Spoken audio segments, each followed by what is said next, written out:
And we are so grateful to be joined today for our live audit so there's myself, I'm Crystal. And then there's also, let's just get into our introduction section. There's Morty Oberstein, who if you are a longtime Wix webinar person, you will have seen Morty Long time listener, first time caller. on our webinars, and you will also have heard him on the podcast. He's also at our events. He's my SEO partner in crime. And you can read his articles on the Wix SEO Hub. So he's Morty Oberstein. Say hello, Morty. Hi, that's me. No, I do SEO crimes, apparently. no, it's SEO insane. crimes. No, it's all fine. It's, anyway, so also we're joined today by the fantastic managing editor over at Search Engine Journal, fantastic SEO publication partners, and we have Ben Steele, who also known as Blue Steel, who's joining us today for this live audit. Thank you so much, Ben, for joining us today. Well, thank you guys. It's always a pleasure to have the team from SEJ here. We had a lot of fun on our last SEO audit, so we're pleased to have you for this one. Oh, I'm excited. Awesome. So we're going to get just a couple of FAQs. We have people who are joining now, some people who might join a little bit later. If anybody joins later, yes, this is being recorded. Yes, please tell them yes, it's being recorded. And not only that, but we will send you a YouTube link for the video that you can watch later. So don't worry if things are moving a little bit fast. That's okay. We will be recording this. You can check it out later at your own pace. Stop, pause, see what's going on, look things up, whatever you need to do.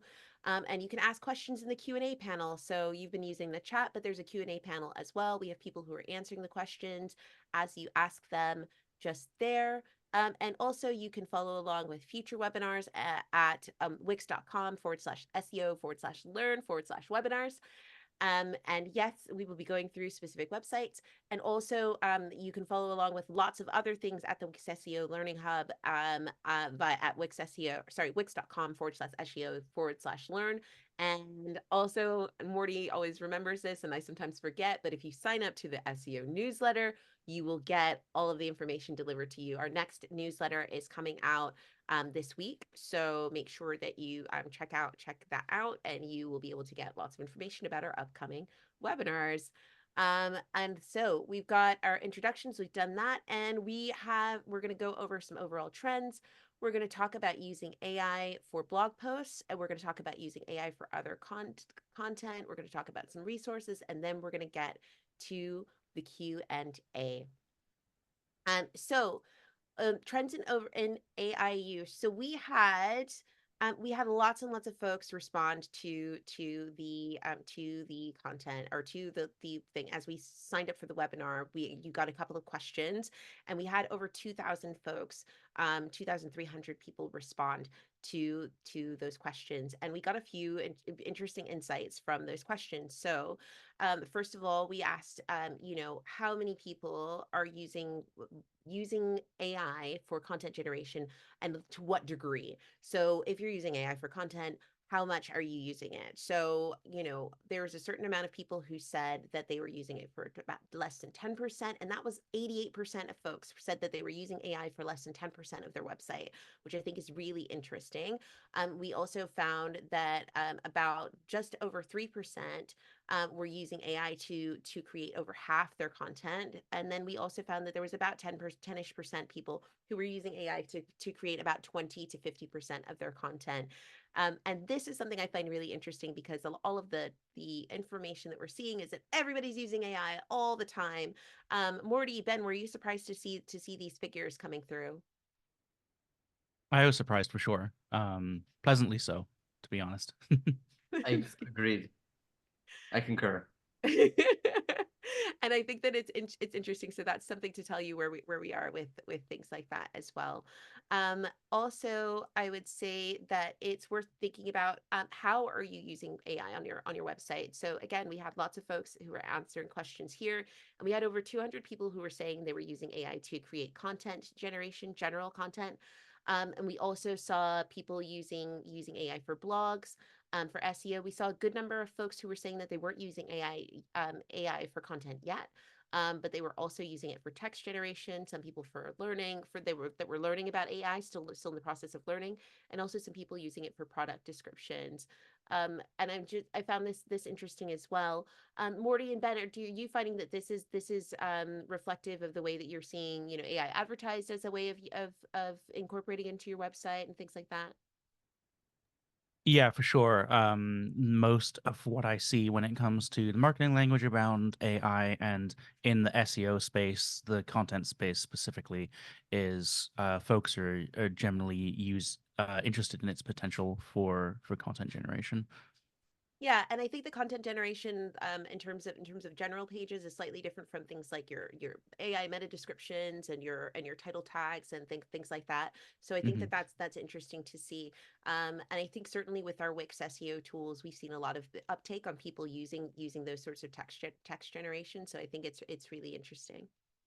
I find it almost funny like that product descriptions are so low because I feel like AI is one of the product descriptions rather are one of the better places to use AI. It's very confined. You can give it parameters. There's a thing that they have to the AI has to describe, and it can't really move beyond the bounds of this is a pair of socks. Let me describe the pair of socks to you. You can't hallucinate, and if it does hallucinate, you can very quickly kind of like pull it back in. So it's a little bit interesting to me that people are not using it for product descriptions. Yeah, I agree. I think that's a great use of AI. I think also especially when it's stuff that is like off the shelf. So, when you have that sort of thing, it's useful to have AI to help you mix it up a little bit and make the product description more distinct. So I think that's interesting as well. And our last one was, how long have you been using AI? Around 6% of websites that from the respondents today were saying that they were using they were using AI for over a year or more, with some people using AI for over 3 years, which is interesting because ChatGPT sort of went into the mainstream in about 2022. So we'll see. So I'm not surprised to see there's people who've been using it for over a year, but the folks who've been using it for 3 years, they're sort of a little bit ahead of the curve there. And we can see that there's lots more people coming into the mix as well. Ben, are you interested to see how many people are sort of getting into this content generation? Yeah, for sure. This is super interesting to me, especially the timeliness, because we've been hearing for 2 years or so now, like from all sides. Oh, if you're not on the AI train now, then you're falling behind. And I don't know if what we're seeing here really supports that. Yeah, I also curious for the 1 month, if you came back how many people, if you came back in a month from now or 2 months from now and asked the same question, would also be saying 1 month because they used it and then left it. Right, right. That's interesting as well. So yeah, so it's very interesting, and that just gives you an idea of where people are. So if you're early in your stages, don't worry, because it seems like a lot of other marketers are as well. And with that, I'm going to stop sharing, and I'm going to let Ben get into a little audit of one of the sites that someone submitted. So lots of people submitted their URLs for us to have a look at. And Ben's going to look at one. As we said, a lot of people are using AI for blogs, and he's looking at one who's just getting started with that. Oh, Ben, your microphone's not on. Ah, there we go. The format of the screen changed. Okay. Um, can everyone see my screen here? Awesome. So, my perspective and the perspective of SEJ is probably a little more critical on generative AI than most. And so, obviously, thank you everybody for submitting your sites, and specifically Box Media, who I'm going to be looking at. I want to say that if I come off as very critical, I want you to know that I'm critiquing the tool, not necessarily you and your business practices. I'm hoping to outline some things that I think are some great examples of why I have the opinions I do about generative AI, and how I don't necessarily think it's the best tool for this situation. So, yeah, I'm not here to be cruel. Um, so I mean, first, this is a pretty blog. I like it, and nice with the time to read note up here. That's a really nice addition. Anyway, the first thing I'll say is, 4 posts here on this blog, not really enough for a test. So if you are, testing performance and impact, this is not enough, and you would need more content, and you would need to post kind of more regularly. And by regular, I don't mean like more frequent. I mean at regular intervals. So looking at these titles here, I want to start getting into why I believe that generative AI is not fit for purpose for creating blog content. Um, so generative AI is very good at pretending to understand, but the problem is it doesn't by default. It doesn't know you like you know you. It doesn't know your audience like they know themselves, and it also doesn't know where the connections are between you and your audience. It doesn't know how to be helpful, and I'm going to get into what helpful means in a little while. And then there's what I call the generative AI paradox, which is you need, in order to effectively ensure that generative AI is doing the right things and it's not making mistakes and that everything is correct, you need to know your subject matter quite well. But if you know your subject matter quite well, you can make content better than generative AI. So in my opinion, what's the point? Um, so here's where I see kind of the demonstration of some of these critiques I have in the blog posts here. I'm kind of looking at these titles and I'm asking myself, who am I supposed to be as a reader? This blog is very like you focused. It's focused on the product and your product and what it does, but it doesn't answer any questions. It doesn't address any pain points I might have as somebody in real estate, and I'm not even quite sure who I'm supposed to be in real estate looking at these. Am I a realtor? Am I a developer? Am I someone else? And so that's one of the problems I see with letting generative AI run wild with your titles and your blog content. Excuse me, I need to take a sip.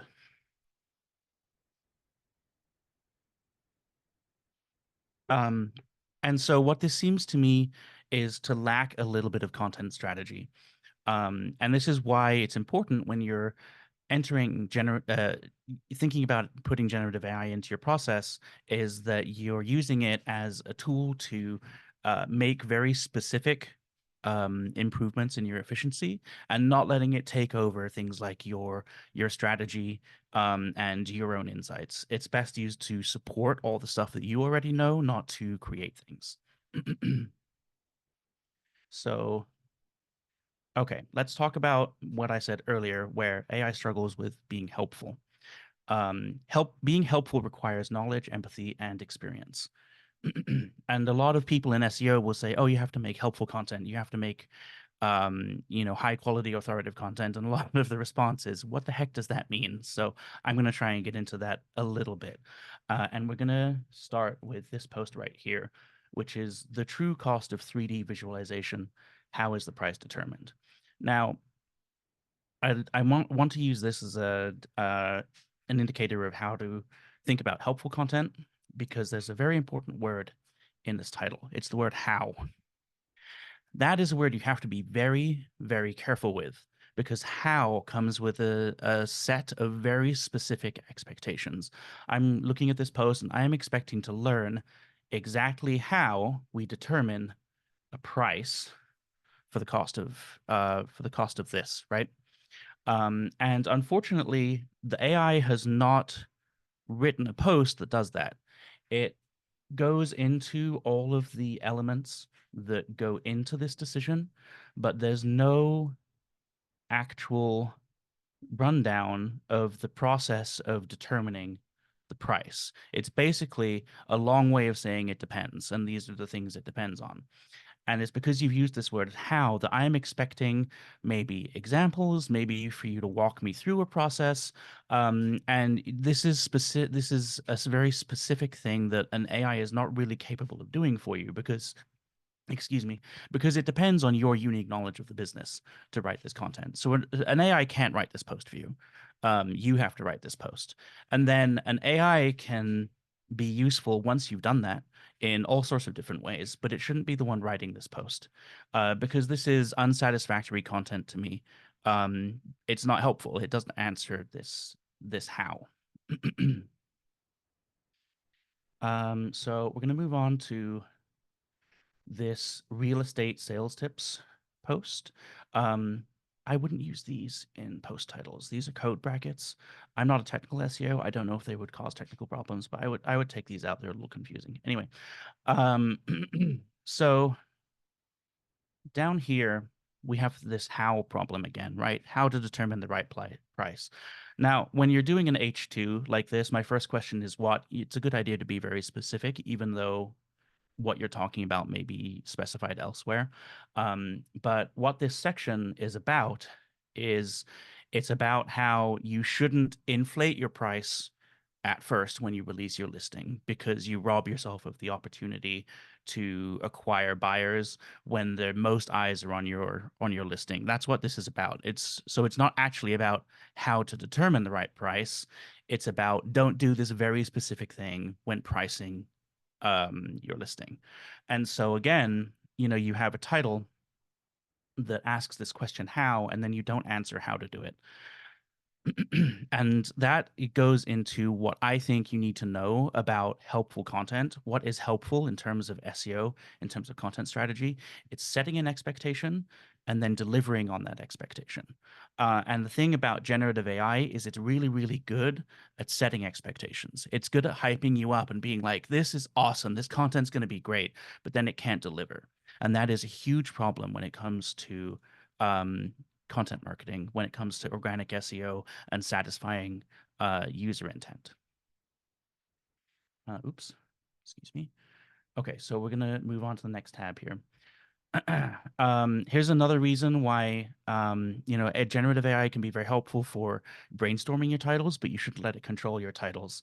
This is basically meaningless. Elevate your real estate game. I don't know what this means, and it sounds great, but this is effectively a waste of space in a title it's very important space for you to be focusing in on like audience pain points and questions they might have. And I can see some nuggets of really good information in these posts, but they're rarely brought forward to the title. So you have posts here that talk about how to sell faster, how to acquire higher prices. And these are things that real estate developers, people selling properties are concerned about. But none of these things are really brought into the titles to address like their pain points and their questions. And this is why you really need to make sure that the tools you're using are in support of the content strategy developed by your knowledge of what your audience needs. Excuse me, just checking my note here.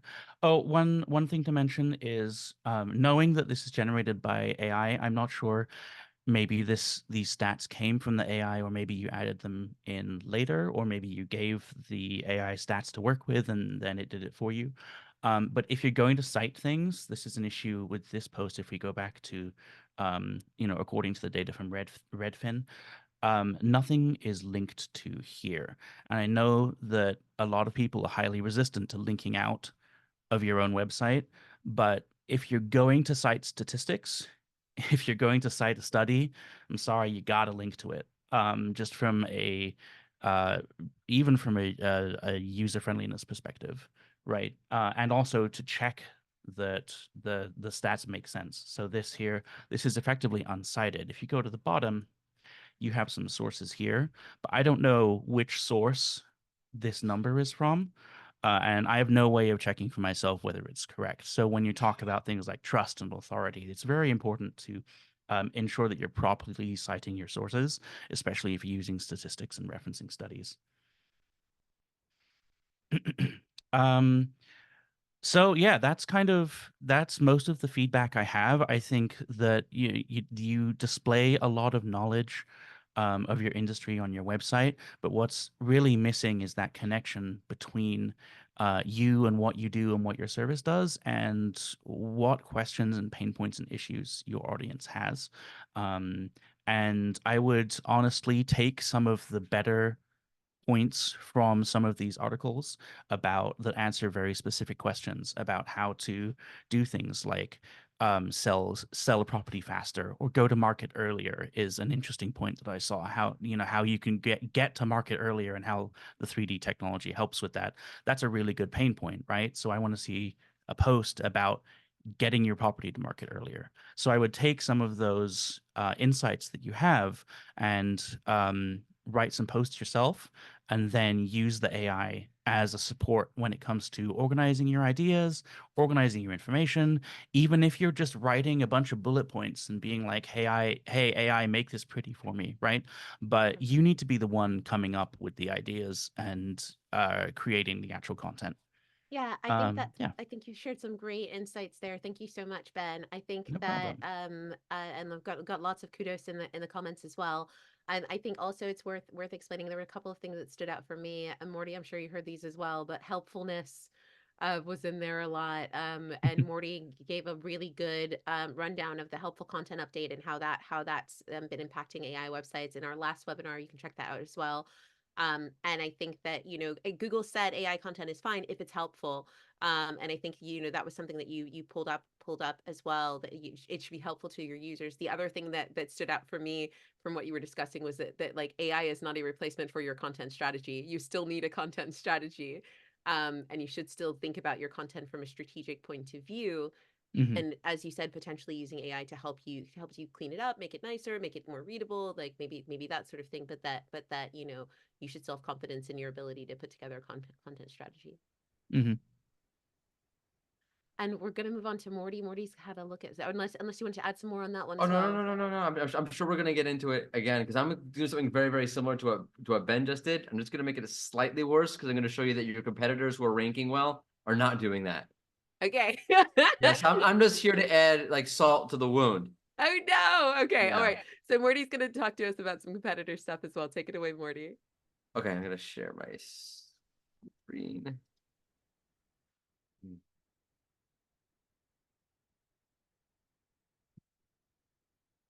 Can you all see my screen okay? Okay, great. So I'm gonna take a look. I'm just gonna move this over. You can't see this, but I can. Okay. I'm gonna take a look at a website. It's a jewelry website, and it has all sorts of content on it. It has a lot of history of the website. It has obviously products, and it has a blog. And I'm gonna basically kind of run through kind of what in the way that Ben did. There's some basic things about where AI kind of goes wrong. Again, this is a website that said that they're using AI for blog content. Exactly where, exactly how, I don't know. I did run it through multiple AI detector tests. Some of them came back and said it's 100% AI. Some said it's a mix, whatever it is.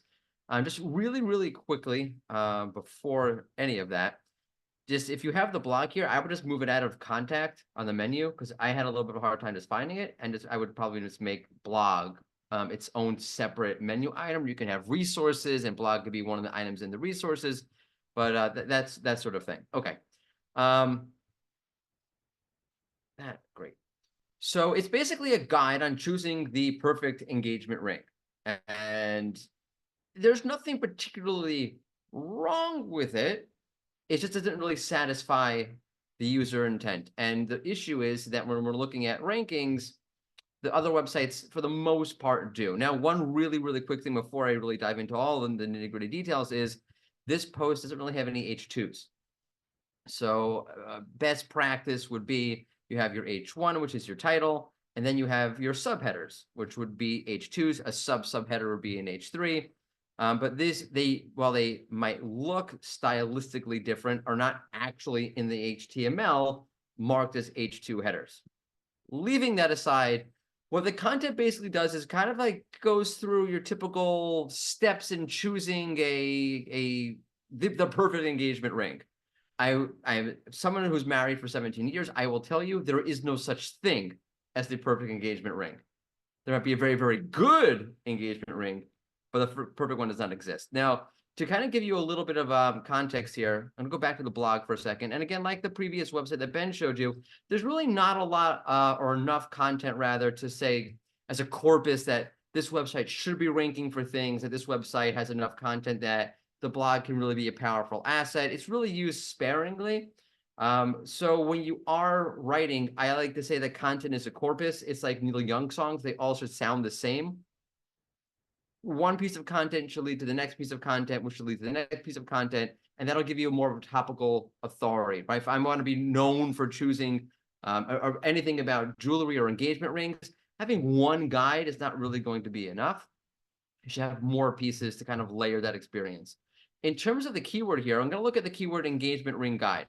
And it has a global search volume of 1,500, according to SEMrush. In the US alone, 720 or so people look for this term each and every month. Obviously, it's an estimate. No one knows exactly, other than perhaps Google.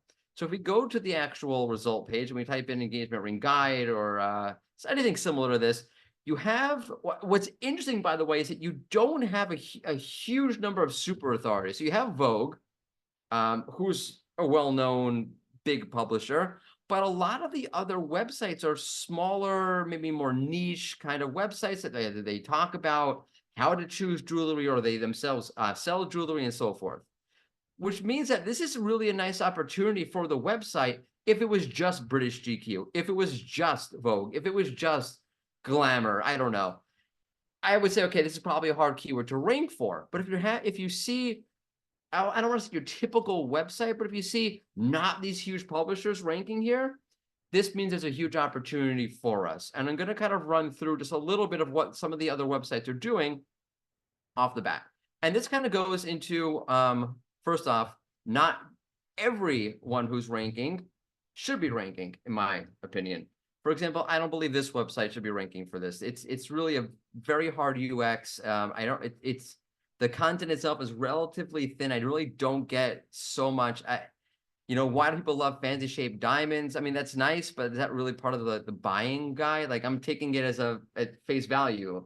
People like fancy shaped diamonds for whatever reason. So I'm gonna X out of that. We don't need that. If you do start looking at the other content that's ranking, I'm going to point out a few things. One is the images. Okay, and this is, again, what Ben said before, AI can't think for you. AI can pretend to sound competent to a certain extent. But what AI can't do is say, hey, you know what? We're talking about shapes and metals and gems and whatnots and things I have no clue about. You probably want to have images, because I, believe it or not, am the audience. I am not the audience. I'm happily married. Me not being an expert in jewelry, me not being the person who's going to be wearing the ring, am actually the audience here. And I don't know what I'm looking at. I don't know what I'm looking for. And having images is extremely important for matching the user intent, which, if you go back to our website here, there is one image. And that's it. So without even looking at the content, and without even looking at the fact, like, what's the content saying, how well is it structured, how well is it formatted, we're missing out because the AI output's not even thinking about adding images in. So that's off the bat. You have to think, who is your audience? What are they looking for? What do they need? And the first thing is images. The second thing I want to talk about, let's go with this website. It's called Here Comes the Guide. I'm assuming it's a play on Here Comes the Bride. And again, so there's different ways to cut through this. So one is, what they do is they offer a pretty basic, I don't want to say basic, but they break down the topic really, really well. They talk about different cuts and different colors and different whatevers, and they offer pro tips along the way. So for example, they'll talk about ring settings. Okay, and it'll give you some basic information about ring settings and how they're important, what different types of ring settings, and you look at the visual, and great. Along the way, it'll offer pro tips. Now, what the pro tip does, and this is why I like this, and even if it's not really a pro tip, but you're just kind of like, I'm a pro, I am a jewelry website, or whatever website this might be. This actually is a whole wedding planning website. It kind of shows the user, the reader, that you have the expertise, and you have the authority, and you have the insight, and that you're speaking to them. And that's something that AI, again, can't do. Let's assume for a minute that AI gave us this information, but formatting it in a way, pro tip might be a little bit generic, but for the purposes here, I think it actually works. You're telling the reader that I understand you. I know that you're maybe someone like me who knows nothing about rings. I'm buying a ring for my partner, and I need tips along the way because I don't know what I'm doing. So by adding the word tips, and by going through the content, and then highlighting tips along the way throughout the entire article, you're giving the user a little bit of peace of mind that you understand where they're at in their buying journey. In this case, clueless. So again, here, The information may be there. It's not, by the way, which is the foundational issue with the AI itself. But even in terms of how to speak to the audience, the AI doesn't know that. You know that. You know who your audience is. You know how to instill confidence in them. You know how to give them peace of mind. You know when they show up, we all know this, right? We skim the content. You know how to instill that trust right away. The second thing I want to go through is actually this website. I really like this one. It's called Brilliant Earth. And you can see, by the way, it breaks down the topic. It's formatted really well. It's really easy to understand. And it also does something I think is really, really cool. Okay, so we're talking here about ring size. Okay, so both pages talk about ring size. Oops. But the Hafiz jewelry site here doesn't really tell you how to go about getting this right. It says, yeah, listen, don't worry if you get the ring size wrong. We offer complimentary refittings and yada, yada, yada. Okay. And that's fine. And that's great, but that's all there is on ring size.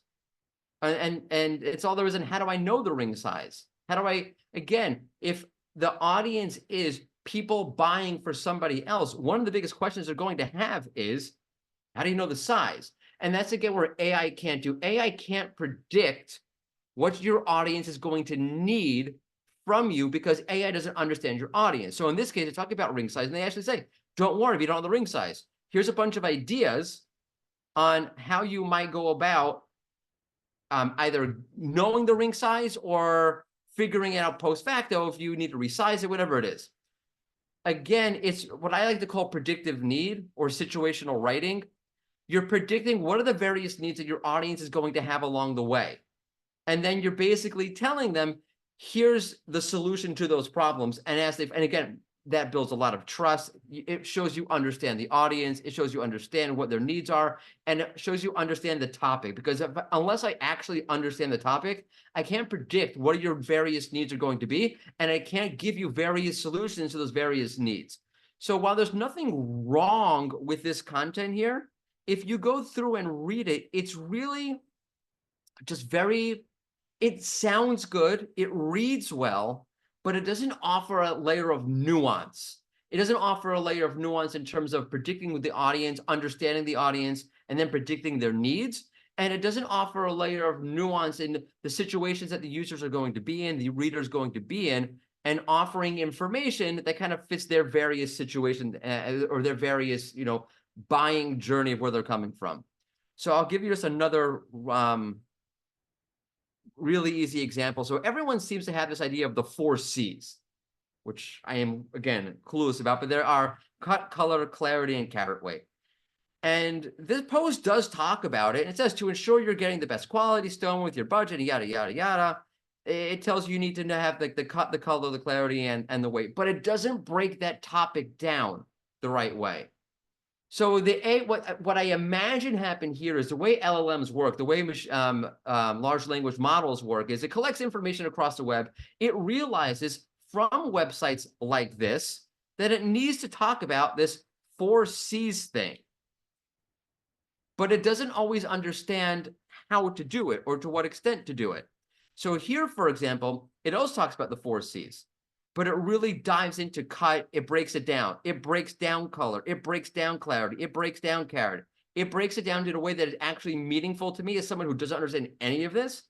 Whereas here, it just mentions it because it's, for an AI writer, it's just ticking a box. It sees here, that this keep talking about this 4 C's thing. If I'm an AI output, I must mention the 4 C's. But what it doesn't do is make that 4 C's meaningful. And again, AI might be able to make it meaningful if you guide it along the way, but its natural output is not going to be to create this content in a way that it actually speaks to the user. Because again, I'll say that one last time before I hand it off to Crystal, it doesn't actually understand your audience. It doesn't understand who your audience is. It doesn't actually understand their needs, and therefore it can't create the content in a way that actually meets needs. What it can basically do is cover the bases to present a topic in a way where you don't come off as incompetent. but that's not speaking to a user.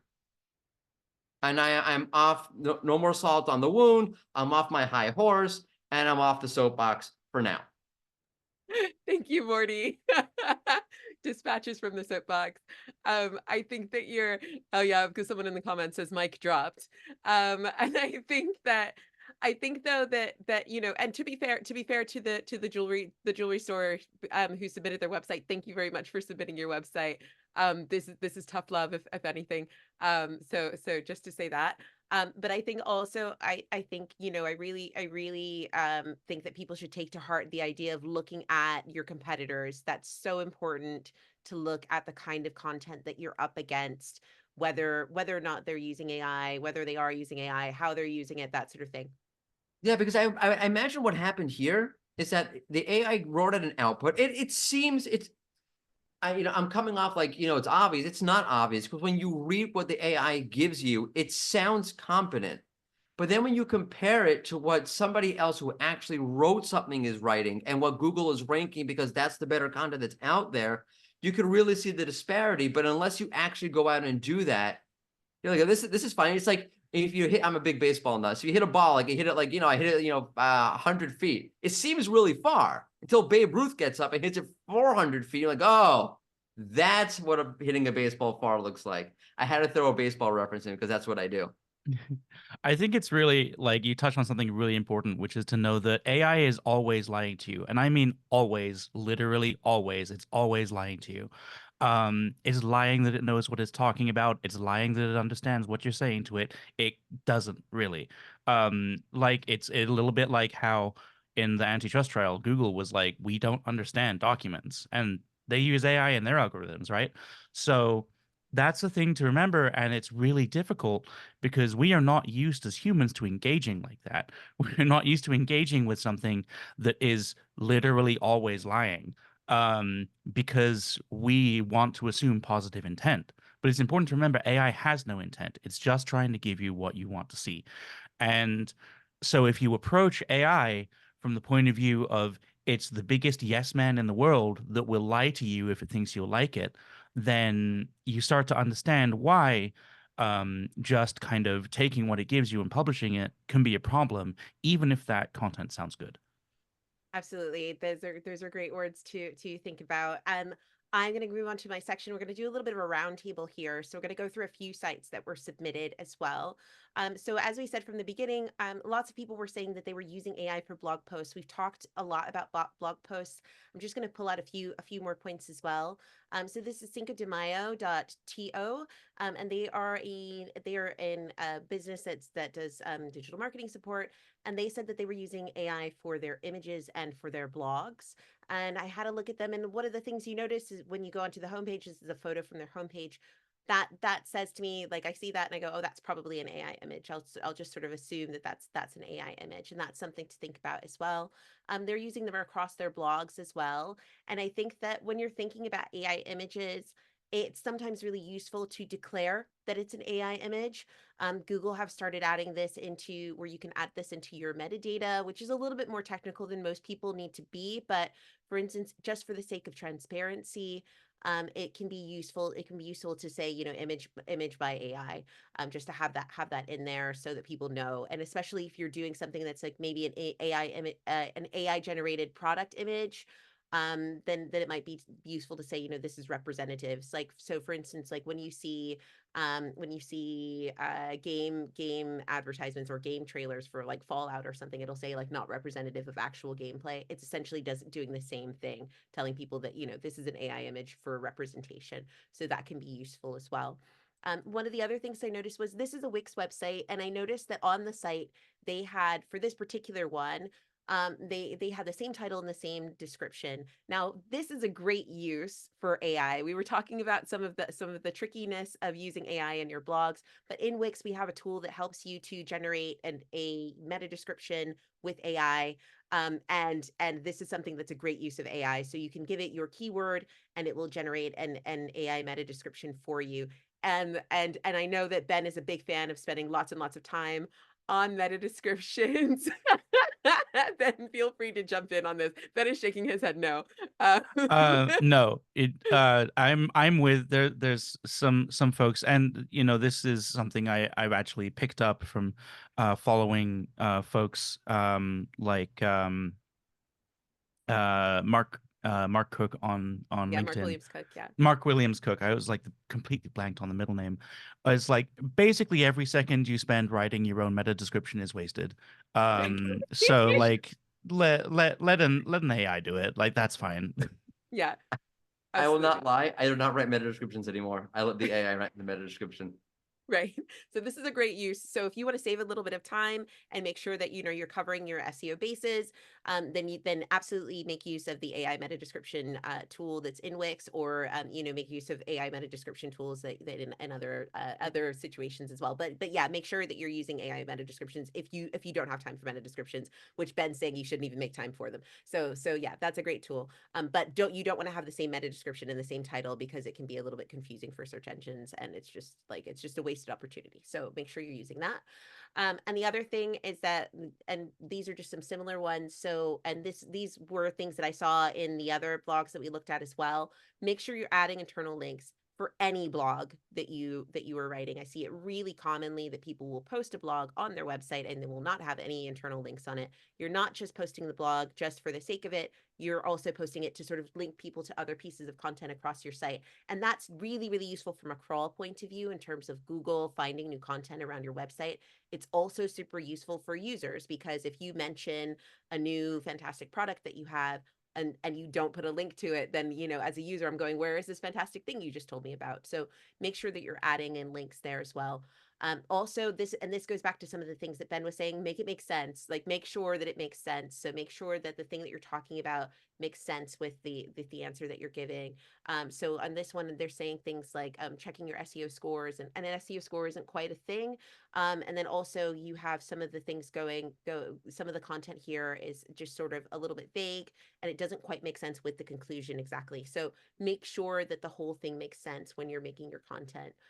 Additionally, think about adding in firsthand knowledge and examples. So this is a team that is working in this space all the time. So if you can add in some firsthand insights, then that is absolutely going to do you a world of good for both your users and also for Google. So if you're saying these are common mistakes to avoid when auditing a website, then you could say, sometimes we find that clients do this, or sometimes we've seen that this can happen. And that's really useful to think about as well. So try to add in your firsthand knowledge, because that will be unique. That will be completely unique, and nobody else who's using an LLM, nobody else who's using whatever will have that insight. So think about that as well. And I also want to look at theclearidea.com. So they're using blogs as well. And they one of the things they did really well, these look like original images to me. I don't know if they're their personal original images, or if they're from folks that they know, or if they got them from somewhere else, but these look like original images. And that's a great thing to add into a blog, into a piece of content that includes AI content. So make sure that you're adding in a original, your own unique images where possible. So that's great to do there. One of the things I think that's really important, and I think that as we've seen some of the AI content that Ben was showing, as we've seen some of the AI content that Morty was showing, once you've seen a lot of it, you start to see patterns emerge in the ways that AI formats content.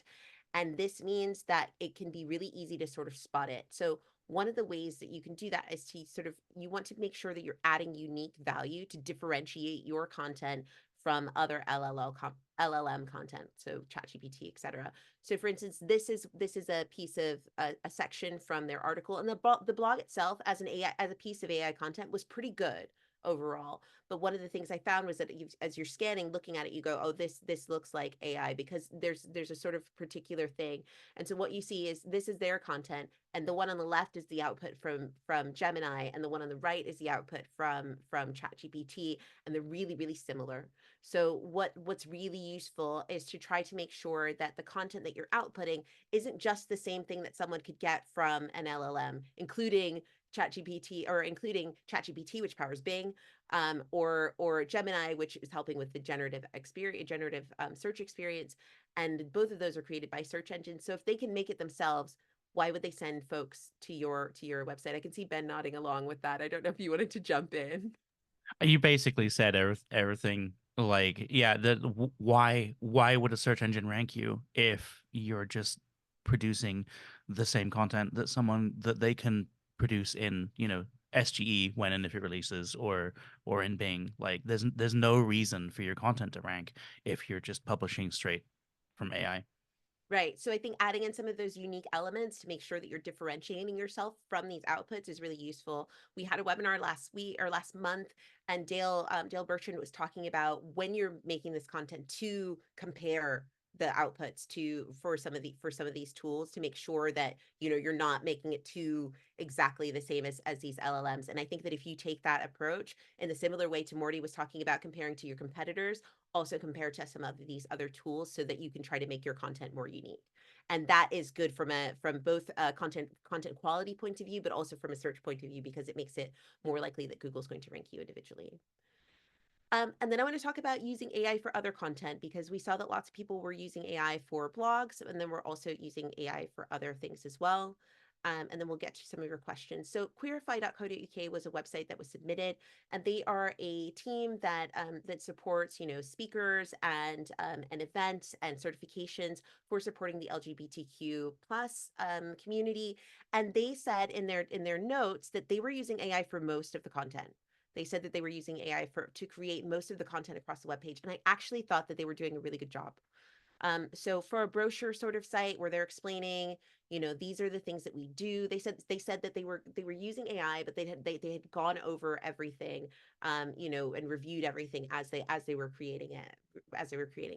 And I think that they've done really well in sort of creating a clear tone of voice throughout all of the content. So you can tell that one person sort of edited this and sort of took some care over it.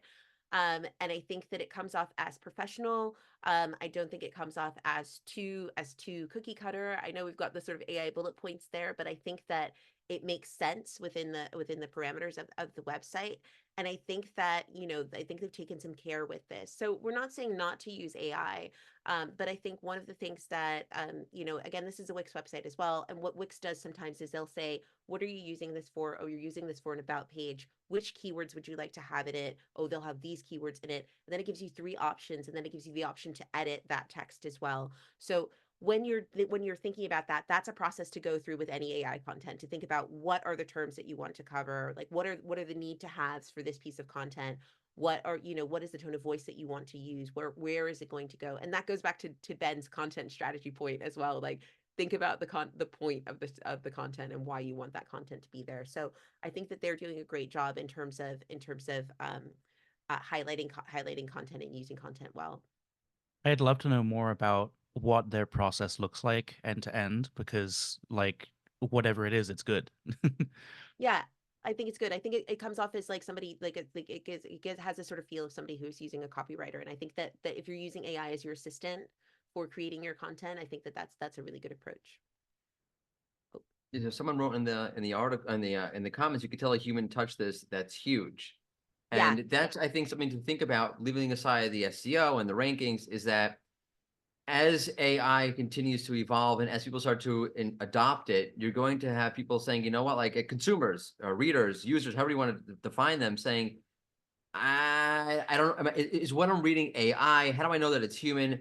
And they're going to be looking for differentiation. And just from a pure branding perspective, if someone lands on your website or one of your web pages and they can tell instantly that this has been touched by a human, that gives you almost instant credibility and, in a way, differentiation, which is kind of what you want from a brand marketing point of view. right. And that'll help you build the credibility to drive conversions. Right, absolutely. And I think I think that's really important. And I think particularly in a vertical where, the care that you take is really important. If you're in a knowledge-based thing, if you're doing consultancy and that sort of thing, if you're showing that you took care on your content, I think that's gonna help get you further with clients, with customers, etc. And before we move on to questions, I just want to make sure that we're touching on some things as well. So in terms of useful links, you will get this deck at the end of the session as well. So we'll email that to you as well. And we have Ben is the author of a new publication, which was just dropped on SEJ, called Leveraging Generative AI Tools for SEO, which is an ebook. So we've got a link to that. We also have the webinar that I was talking about, how to rank with AI content, which was on the Wix SEO thing. And then we also have another webinar on ChatGPT with SEO. There's a link there. We have something on SGE insights and trends, which I think was written by our very own Morty Oberstein. And then we also have how marketers can best leverage AI, which is also on the Wix SEO Learning Hub. And with that, we are going to move on to the Q&A. So real quick, before we dive into the actual questions that we have, I just want to say someone posted in the comments again that it's almost like a teenager. And that's basically yes. And by the way, I don't know if you follow the tech news, you'll see a lot of from Google to OpenAI are scrambling to get publishers on board, or not just publishers, like for example, Reddit. Google has a partnership with Reddit. They're scrambling for content connections because they need to keep their content fresh. They need to build the corpus of content and need to have the content updated. So all of these AI outputs are basically scrambling to make sure that the publishers are not forget blocking them, but are partnering with them so they can keep getting fed content, which is kind of to show you that it is like a teenager in a way. We're at the very early stages of this. The AI tools are really very heavily invested in ensuring that they have the content connection so they can keep up with all of this. And it's a tool at the end of the day. And it's a tool it's a still very young tool. So use it. Yes, I don't think anybody here is advocating that you should not be using AI. You should 100% be using AI, but you have to understand it's like giving your kids directions. Yeah, you told them to put it back on the shelf, but for some reason it ended up in the refrigerator. And those are the kind of things you need to watch out for. Right. Okay. Have you No, sorry, go ahead. Sorry. Have you got our questions? Yes. Okay. So someone asked, where can they find the AI meta tag creator inside of Wix? How do they write meta descriptions in Wix? I was going to quickly hope I'm sharing the right screen. Everyone sees the blog post here? Yes, we can. Okay, great. So I'm just using a blog here, but it works for other page types as well. There'd be something like an AI tool where you can do things like get an outline, but also add meta tags. Or if you go into the SEO panel, you'll see here for title tag, or in this case, I'll go with the meta description, that if I edit it, I can ask the AI to create it for me. And while I'm talking, it will create And I want to various walk back just a little bit what I said earlier. You should make a meta description. Just like don't spend that much time on it. I literally use the AI meta tag generator here for this one and make sure that was good enough because I got other SEO things to worry about. Right. That's my very, very, very salty opinion on meta descriptions. Others will disagree, and that's totally legit. Okay. But that's where it is inside of the tool. Yes. And I think also someone was talking about different tools that you can use for AI. We had Kim Garst on the podcast, and there are some great tools. She mentioned some great tools on that. And I think also, Ben, your ebook talks about a lot of AI tools as well. We go over a lot of tools in the ebook, yeah. Right. So that's a great one as well. And Morty, I don't know if you had any other questions there on that one. Yeah. Okay. So someone actually asked about AI. We mentioned AI detectors that can tell whether or not you are the content is written by AI. There are multiple tools out there. Originality.ai has a tool. Content at Scale has a tool. I think it's writing.com has a tool. I pulled it up here a second ago. Friend of the show, friend of the webinar series, and friend of the podcast show we do, SERP. A recent guest, Glenn Gabe, has a great article on GSQI, gsquaredinteractive.com. that has a whole list of all of the AI detectors. You can look there, you can Google it, but there's a lot of freemium versions where they'll basically take like the first 1,000 words, you can throw it in there, and they give you different types of scores. I personally like to run it through different tools because what you get back is sometimes a little bit different. And if you can see a bit of consensus, you're like, okay, this looks to be like it's AI. Yeah, you want to be careful with detector tools because it's always going to be a battle between the models that want to avoid detection and the tools trying to keep up. So it's never going to be like a perfect. You're gonna have some weirdness in your detections. Question is AI useful to look for blog post topics, or would you suggest a different source? So I'm going to shout out to my own resource on the Wix SEO Learning Hub. We have a resource center, and I have a resource, and there's also an article on user first content generation ideas. And I think that particularly around in the LLM era, if you're talking to your customers, like some of the things I talk to is like your sales team, and your sales team could be like a big sales team, or it could literally be the person who's working at the sales counter at your shop. And if they're regularly getting questions about like, can I buy this shoe in green or something, then you should maybe write some content about whether or not they can buy those shoes in green. There's other ones like so if they're like videos. So this webinar, for instance, has lots of people asking questions. That's another source of potential topics. We've made content off of some of the questions that people ask.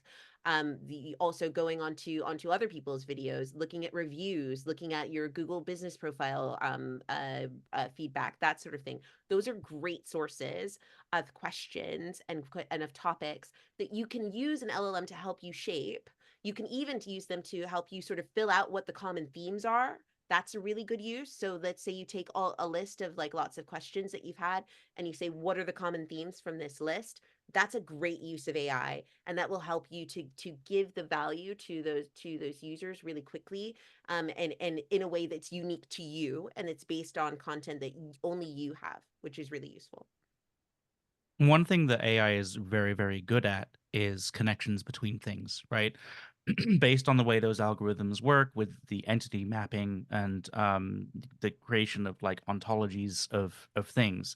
So one thing you can rely on it for is to say, I'm going to write about X topic, make a map of all the related things, right? And that's a really good use for an LLM because that's how they work. That's how they're programmed.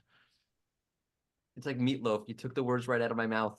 That's exactly what I was going to say, because it's scouring the web. It's putting together a map of the web and understanding, topically speaking, hey, what does this topic consist of? So asking it, what does this topic consist of, is a great way to use an LLM, because that's basically what it's spending all its time doing.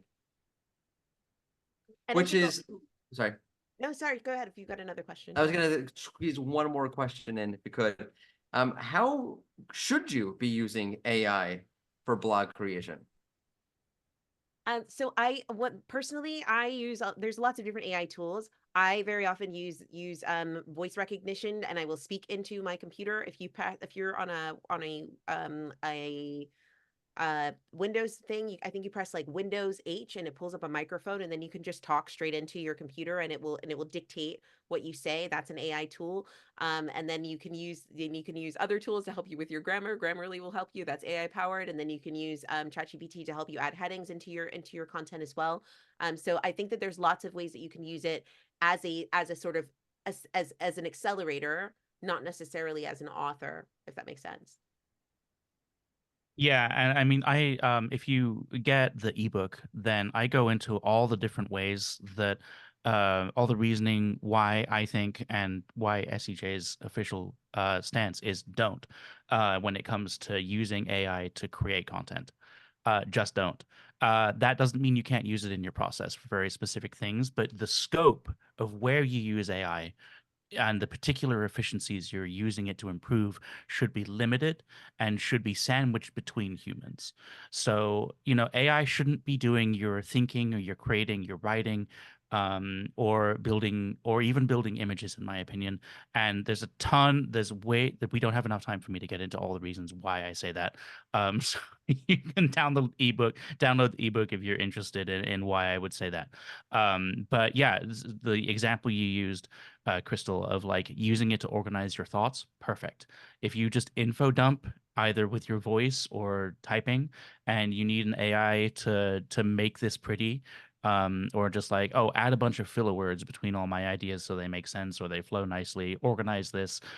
Even like, you would want to make sure you're checking it really well, but translating, as long as you're working with a thing that a human created in the first place, go wild with AI.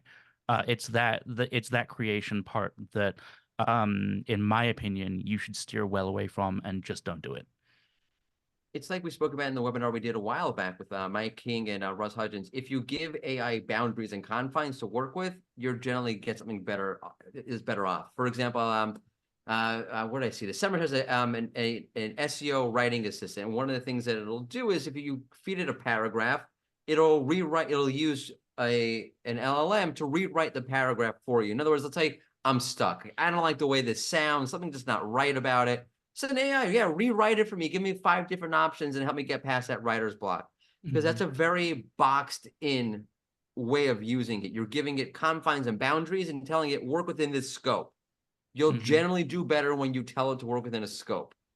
With that, I just want to remind you to download Ben's ebook and check out Search Engine Journal for keeping up to date on what's going on in the digital marketing universe. And thank you all to everyone for joining. And thank you, Ben, for joining us. Thank you so much. Love the Wix team. Oh, we love you too. Big hearts. Love the SEJ team. Big hearts. And if you like this webinar, you'll love our next one.